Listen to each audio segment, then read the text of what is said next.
Steve Smith বন্ধুরা হয়তো 2027-এর one day বিশ্বকাপ খেলতে পারে।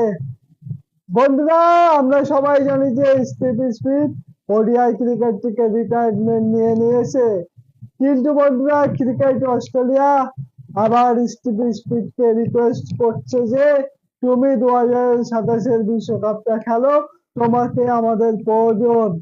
আর বন্ধুরা, আমরা আগেও দেখেছি যে যে কোনো আইসিসি টুর্নামেন্ট আসলে অস্ট্রেলিয়া তাদের সিনিয়র প্লেয়ারদেরকে কিন্তু ব্যাক করে। আর অস্ট্রেলিয়া এবারও তাই করছে। স্টিভ স্মিথ 2015 সালে এবং 2023 সালে অস্ট্রেলিয়ার ওয়ার্ল্ড কাপ উইনিং স্কোয়াডে ছিল। আর এই মাইন্ডসেটের জন্য কিন্তু অস্ট্রেলিয়া পাঁচটি ট্রফি জিতেছে। আর অন্যদিকে আমাদের ভারতের কথা যদি